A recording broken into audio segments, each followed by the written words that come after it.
Olá meus amigos, sejam todos muito bem-vindos ao canal Politizando. Eu sou o William Jacob e vou mostrar para vocês aqui o senador Sérgio Moro, que não perde uma chance de ficar calado, foi falar bobagem no seu Twitter.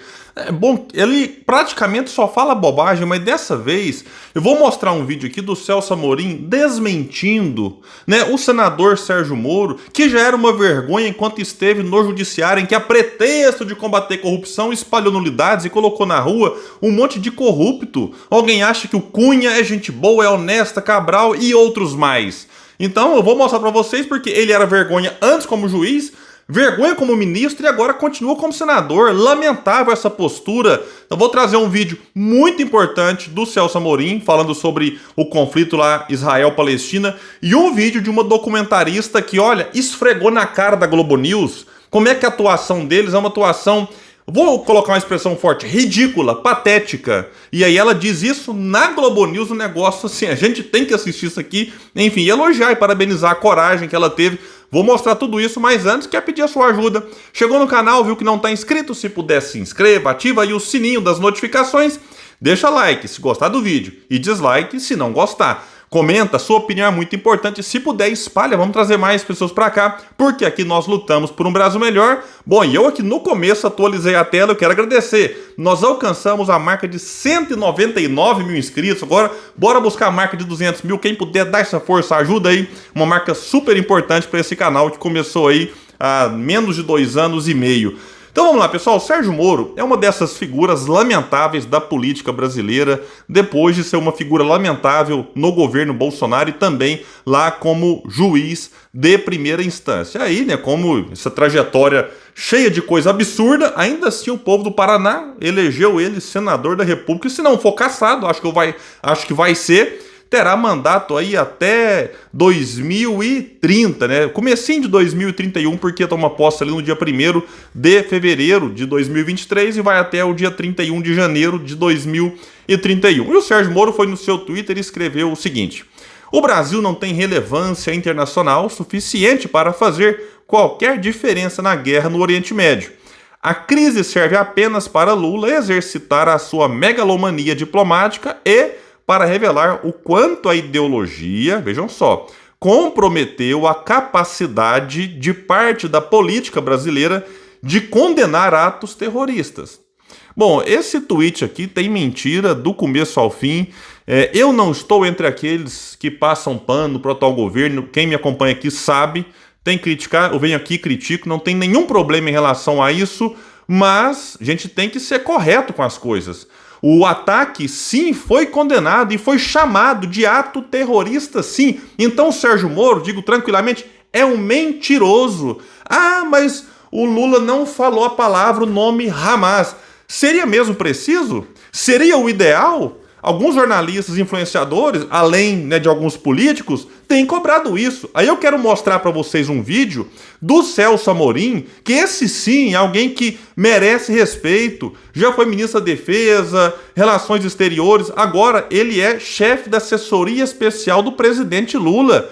E é muito competente. Repito, vamos criticar? Vamos criticar. Aqui eu já critiquei o Haddad, a Tebet, um monte de ministro. Mas o Celso Amorim não é de hoje, é bastante competente. Ele foi na Globo News e explicou, por que não tem que ficar nessa neura. Ai, tem que falar o nome Hamas, tem que falar o nome Hamas. O ato foi condenado já e chamado de terrorista.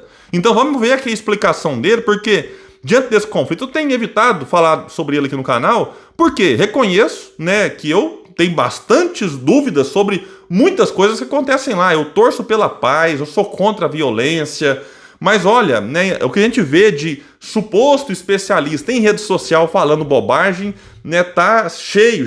Então vou trazer a palavra de um especialista, Celso Amorim, repito, alguém que é muito respeitado aqui dentro e lá fora. Vamos aqui para a explicação dele do porquê que não tem necessidade de ficar falando Hamas e nem a ONU faz a classificação que alguns pedem para o governo brasileiro fazer. Vamos então com o Celso Amorim. Não vou dizer que é uma falsa questão, ela é uma questão, mas não é a questão central. Nós estamos empenhados em salvar vidas. Sim. Salvar vidas dos brasileiros em primeiro lugar, o que exige interlocução variada.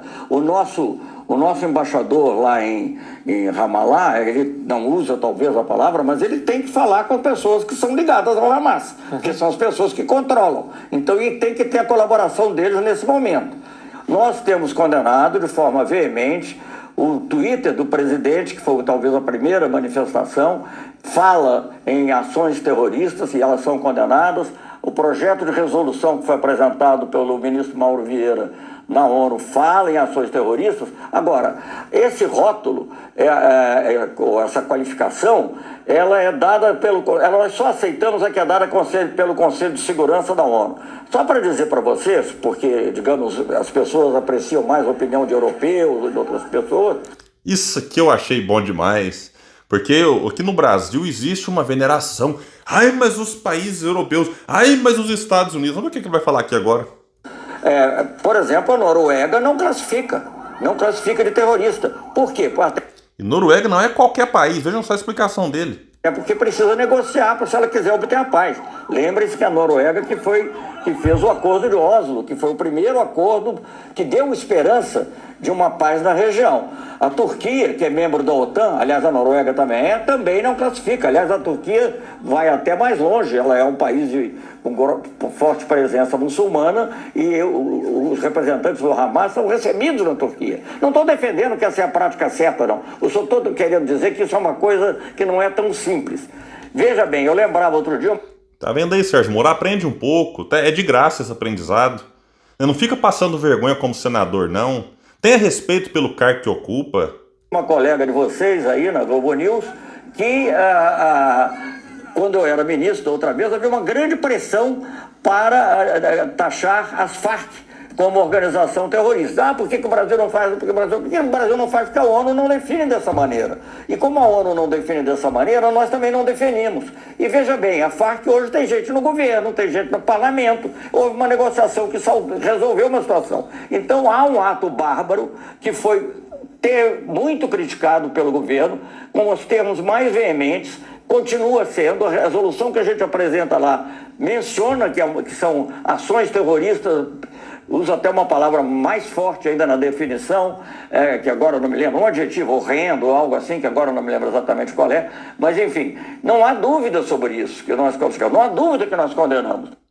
Então tá aqui, pessoal, uma excelente fala do Celso Amorim, não sei o que vocês acham, deixa aqui, eu sei que é um tema polêmico, tem muita gente emocionada, muita gente, enfim, falando às vezes até pelos cotovelos, mas tá aqui, a opinião dele do porquê que não precisa ficar, o Hamas, até porque, né, você tem que manter algum nível de interlocução, digamos assim, até para salvar a vida dos brasileiros que estão lá, né, às vezes sob, né, a pressão sobre o domínio do Hamas. Então muitos ficam nessa pressão, mas não fazem ideia das consequências que isso pode ter. E cá entre nós, vai ajudar em quê? Falar alguma coisa nesse sentido, nesse momento. A gente tem que buscar caminhos para a paz, para a interlocução, para a mediação, e o Brasil pode sim ter alguma influência nisso. Vamos aqui agora, né, para uma outra participação lá na Globo News, né, de uma pessoa aqui que vou ver o nome dela aqui que me fugiu da memória, mas ela é documentarista, especialista, né, nesse assunto, né, que envolve conflito entre israelenses e palestinos, e ela vai dar uma na Globo News. Olha, isso aqui é bom demais de assistir, vamos lá. O nosso trabalho da Just Vision, ele há 2 décadas agora, ele é focado exatamente em contar essas... Fiquei devendo o nome, Júlia Baixa, documentarista e especialista em política e história do Oriente Médio. As histórias de palestinos e israelenses que, em solidariedade, um com o outro, trabalham para criar um futuro de justiça e igualdade para as 2 comunidades na região. E a gente acredita claramente que as 2 comunidades estão lá para ficar. E para isso acontecer, os direitos tanto dos israelenses quanto dos palestinos têm que ser respeitados. E existem muitos exemplos de resistência pacífica, onde palestinos, com a solidariedade de ativistas israelenses, tentaram montar levantes. A história de Budrus, que o Guga mencionou antes, um vilarejo na Cisjordânia, que criou um movimento pacífico para evitar que seu vilarejo fosse destruído quando a construção do muro começou por Israel. Também existe o exemplo de Sheikh Jarrah, um bairro em Jerusalém Oriental, onde os residentes palestinos, com o apoio de ativistas israelenses vindo de Jerusalém Ocidental, conseguiram por muitos anos prevenir que muitos dos familiares das famílias palestinas fossem despejadas e que suas casas não fossem tomadas por colonos judeus, que é uma atividade constante do Estado de Israel, que é a expulsão dos palestinos de Jerusalém. Essa resistência pacífica, infelizmente... Vejam essa parte, pessoal, essa parte aqui é maravilhosa. Vou até voltar aqui alguns segundinhos para deixar a fala dela bem completinha. Essa resistência pacífica, infelizmente, geralmente não recebe atenção mundial, não recebe atenção dos meios de comunicação. A gente está aqui nesse programa, são 2 horas agora falando sobre Israel e Palestina. Quando acontece a resistência pacífica, esse programa não acontece. Não se fala dos palestinos, não se fala do desejo pela liberdade que os palestinos precisam e necessitam, como todos os seres humanos querem. Agora, quando a violência terrível, horrorosa, brutal do Hamas acontece, agora nós estamos falando num contexto desesperador, porque o contexto agora é um contexto onde a vida de 2 milhões de pessoas dentro de Gaza está nas mãos de um governo abertamente racista, com o apoio completo do governo americano. O nosso trabalho...